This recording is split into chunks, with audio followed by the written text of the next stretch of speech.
যখন মানে লোক কম থাকে বা কাজের থাকে, যখন একটু চাপ পড়ে তখনই একটু ঘুরতে হয়। আচ্ছা। না না না, বেলাটা ওরকম করে আমি মানে দোকানে কি বলতো, স্টেশনের দোকানে কাজ করতে করতে হয়ে গেছে, কাজ প্রথম করে, দিনই তো আর হয়নি, না টেরা না তা বেকা তো ঠিক, হয়েছে তারা বেকা সবকিছু, হয়েছে। হ্যাঁ করতে করতে তারপরে হয়ে গেছে। বাহ, এটা তেলের ছাড়ারও কি কায়দা আছে নাকি দিদি, না একটার সঙ্গে একটা লেগে যাবে?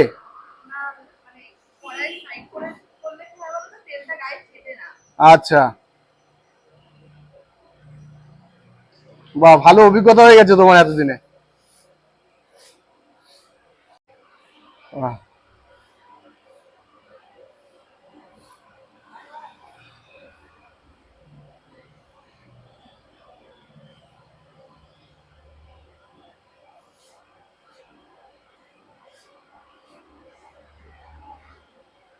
হ্যালো।